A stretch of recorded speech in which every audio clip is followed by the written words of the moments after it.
Hello, my name is John Burris. Thank you for joining me today for this short video. This video is called Never Trust the Science.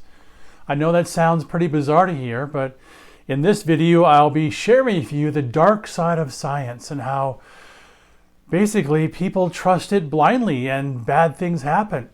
And so today's video will be taking you into a deep dive into the nature of science and its often authoritarian rule, and how science often acts as a bully.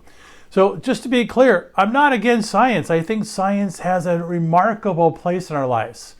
So much we can learn and grow and transform because of science. So science is a remarkable gift for us. And what's also happened, there's a lot of bad things that have happened because of science. People don't acknowledge the horrible things that science has done. Remember frontal lobotomies? In order to cure mental illness, scientists were cutting out parts of people's brains. Well, that didn't work. Remember leeches? Leeches are supposed to cure diseases by bloodletting. That didn't work. So there's all kinds of ways that science has failed us. Remember margarine? I grew up, I was never even allowed to eat butter because the scientists told us that butter was evil. We had to instead eat this concoction made in a laboratory called margarine, which turned out to be a horrible idea. So science has done a lot of really bad things as well as good things. The problem is we don't question it. We basically follow it blindly, like a blind leader, and it just gets us into trouble. So what I'm here to do is share with you the nature of science and basically some better guidelines for you going forward. So there's much to appreciate about science. I wouldn't want to live in a dark cave somewhere. I like my warm house with electricity and the television and the heat. I like my car I can drive. I like flying on an airplane.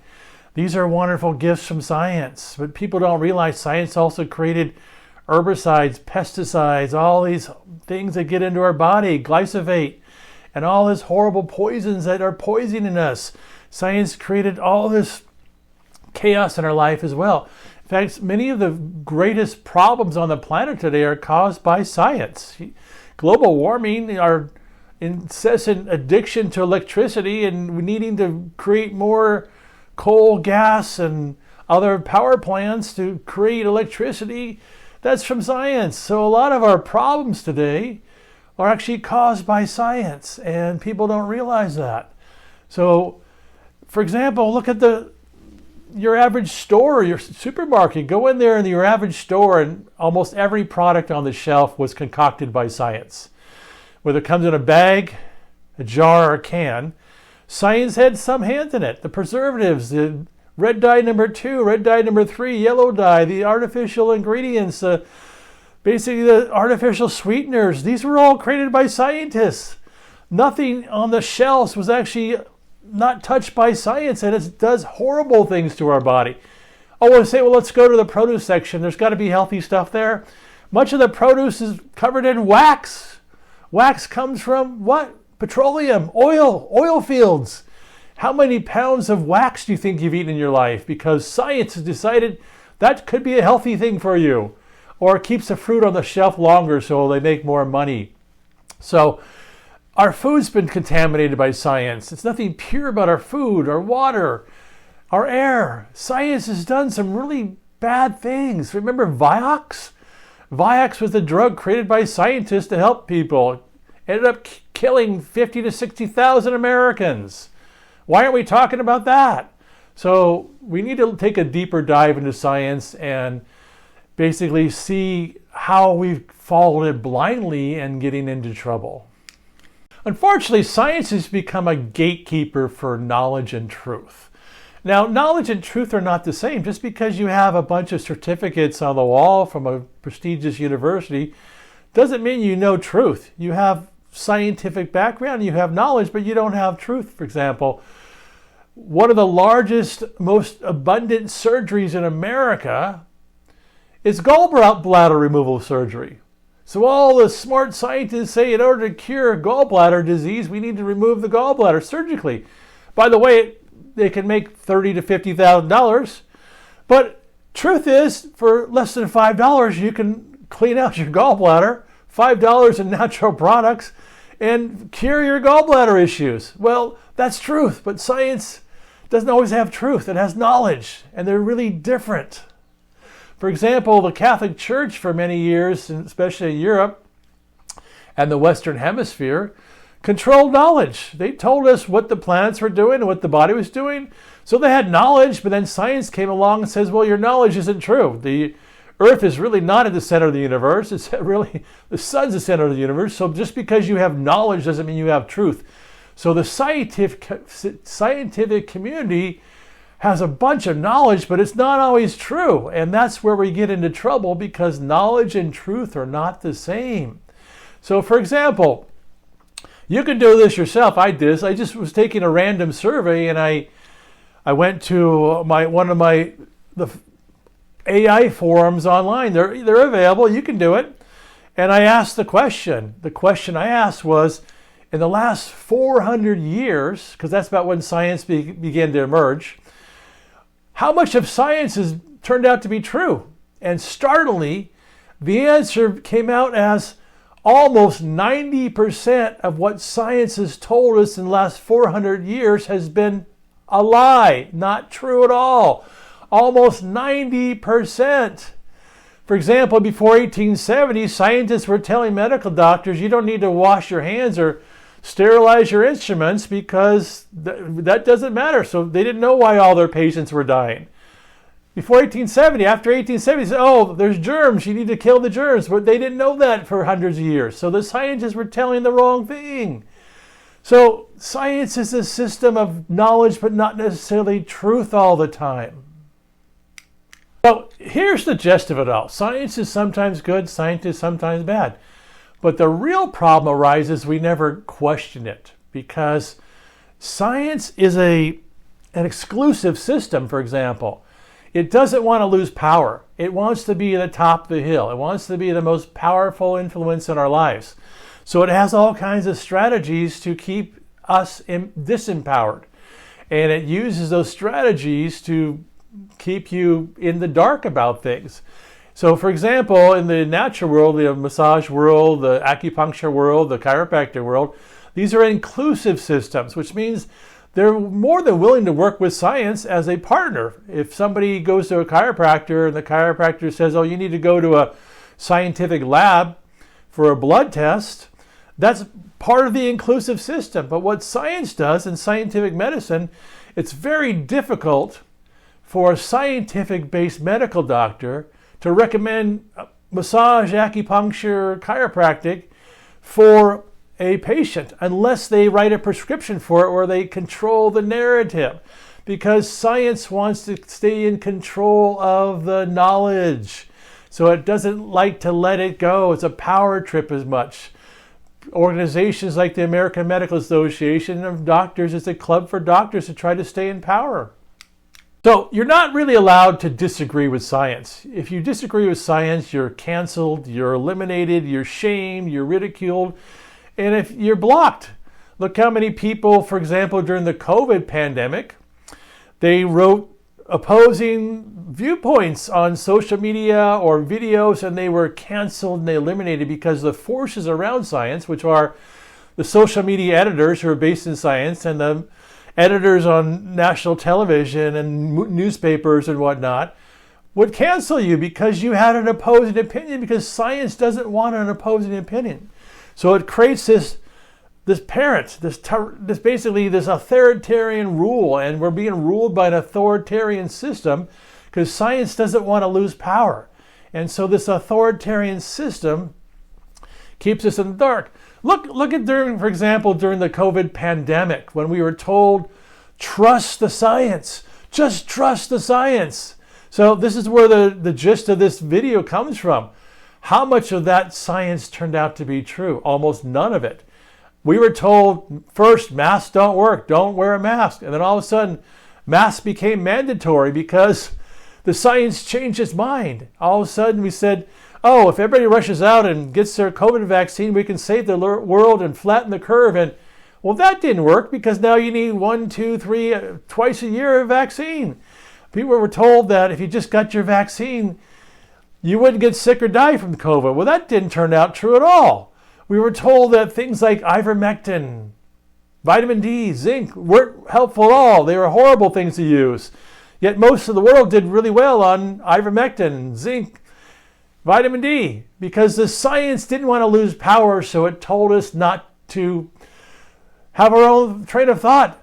We were told to trust the science, even though the science turned out mostly wrong. And basically it goes back to, we were told for years that the COVID pandemic started in a wet market in China.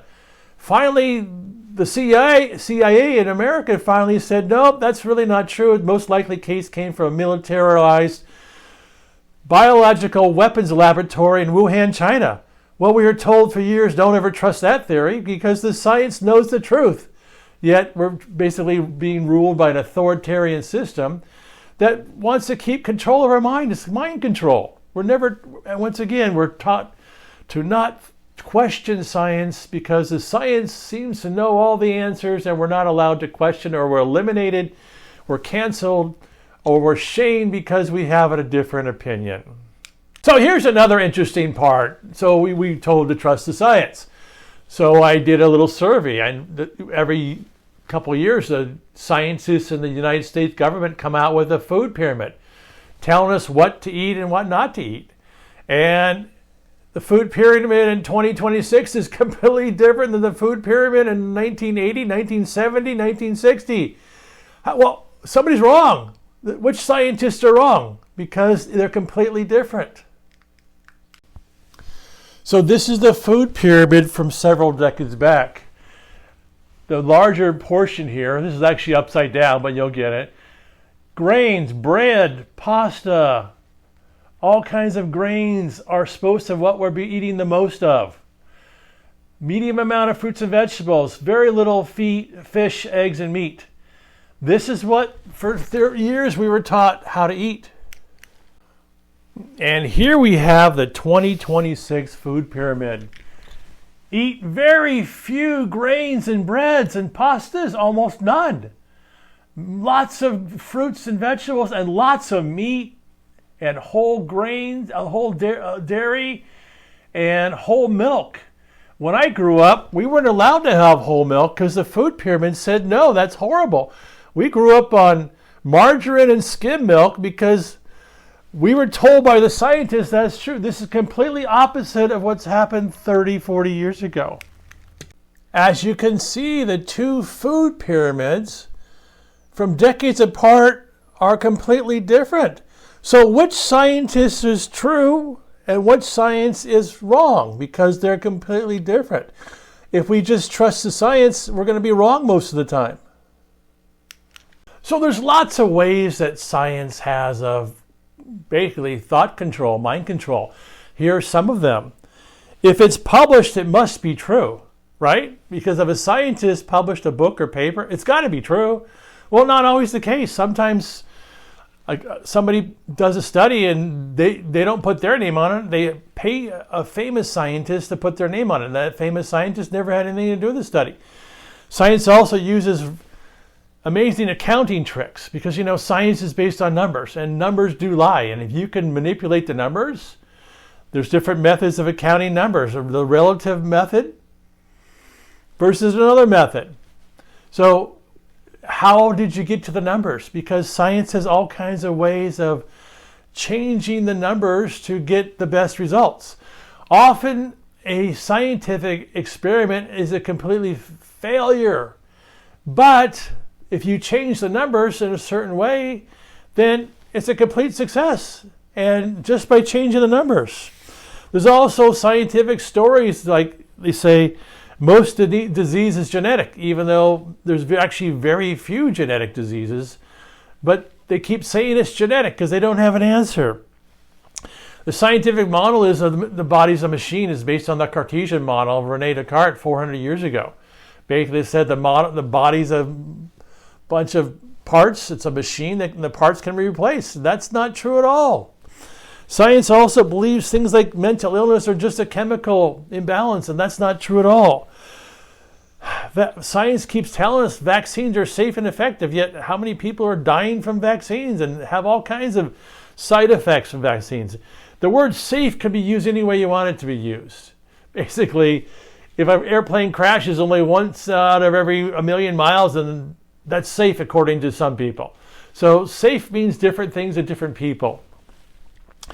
Self-driving cars are safe. Well, in the last 5 years, the Tesla autopilot, there's been 700 accidents and 65 deaths. Is that safe or not? So the terminology can be changed any way you wanted to change it.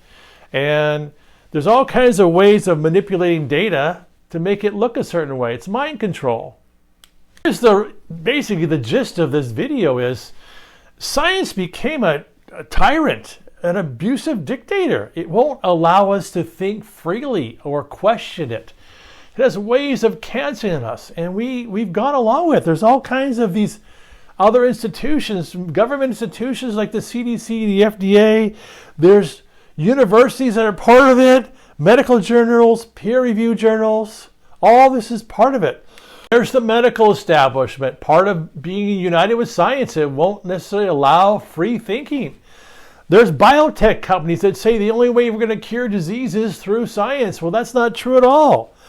There's all kinds of ways that we're being failed by science that we won't question it. We're taught in so many ways that basically science doesn't want to be wrong. For example, for decades, the DSM committee, which is the Diagnostic and Statistical Manual of Mental Disorders, labeled homosexuality as a disease disorder. Science did that. Well, that's what we're talking about, because science had ultimate authority over our mental health. Strategies are used by the scientific community to keep us from thinking freely. There's trainings in medical schools about how to stay in power. Not just how to save people's lives, but how to stay in power. Don't let your patient question your choices. That's what they tell their doctors and nurses. They align with insurance companies to be in the scientific model only. There's large lobbies paid to politicians to keep the scientific methodology going. They're the gatekeepers of knowledge of truth, so they basically tell us what is truth and what is not truth. They have published journals and they're like their Bible. Well, somebody's peer-reviewed journal basically is somebody who thinks the same way and doesn't question their reality.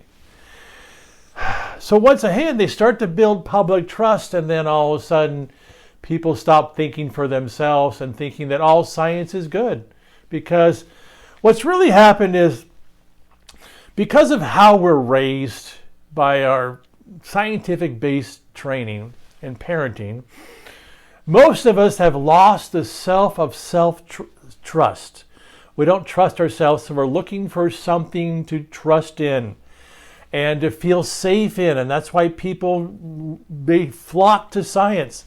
Other things that happen, for example, in the natural world, if you see a small monkey who loses its mother, and you give it a toy stuffed animal that looks like a mother monkey, and that small little monkey will grab that stuffed toy and hug it to death because it feels like mother. It's a surrogate.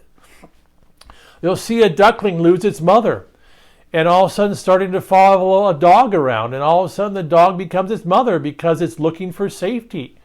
In the natural world, many people look for vitamins and supplements. That's their safety network.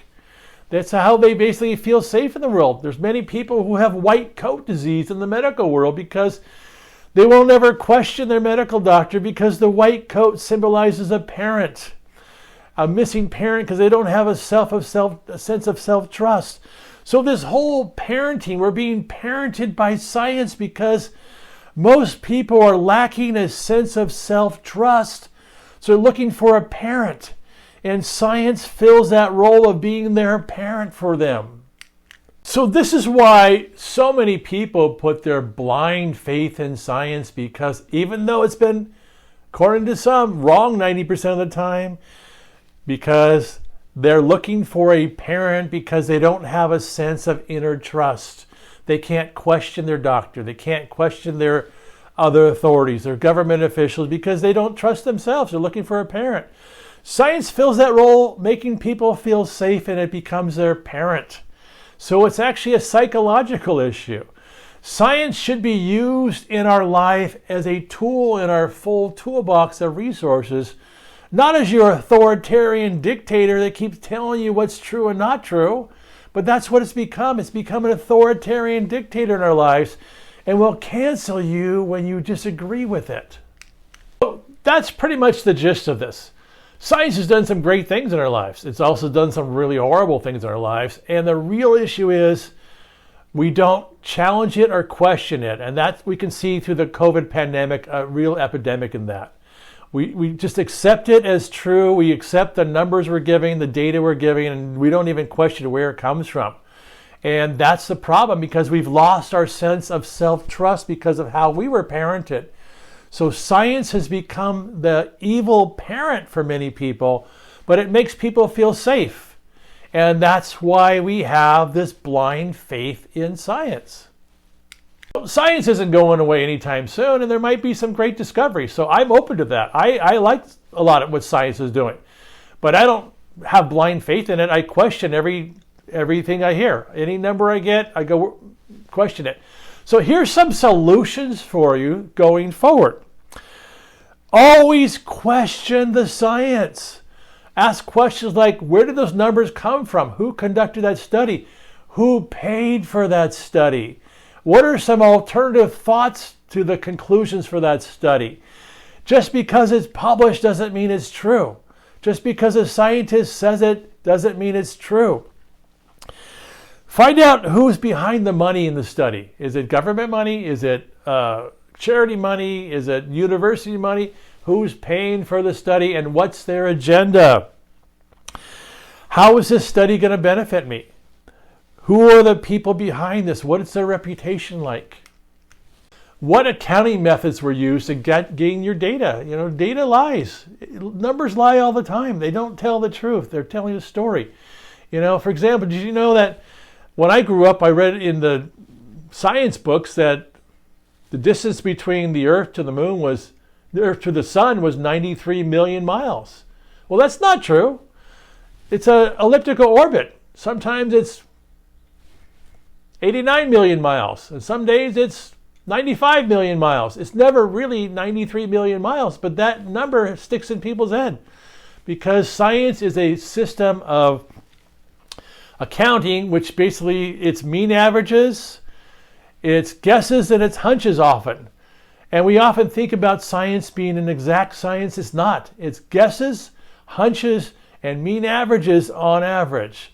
So that's what you're getting with science. When it came to the COVID pandemic, turned out almost all the scientists were guessing. And that's what we got because we never questioned the science.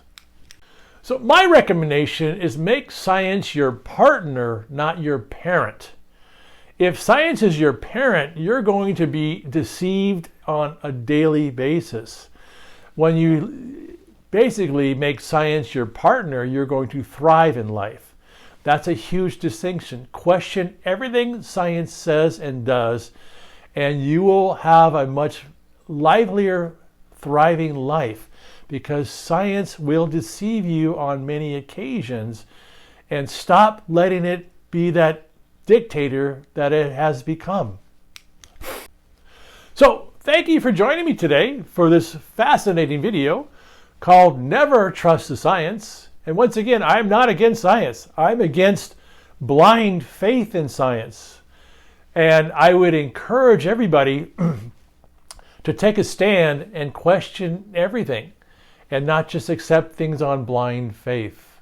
So thank you for joining me. If you'd like to learn more about me, you can visit me on my website, johnburris.com.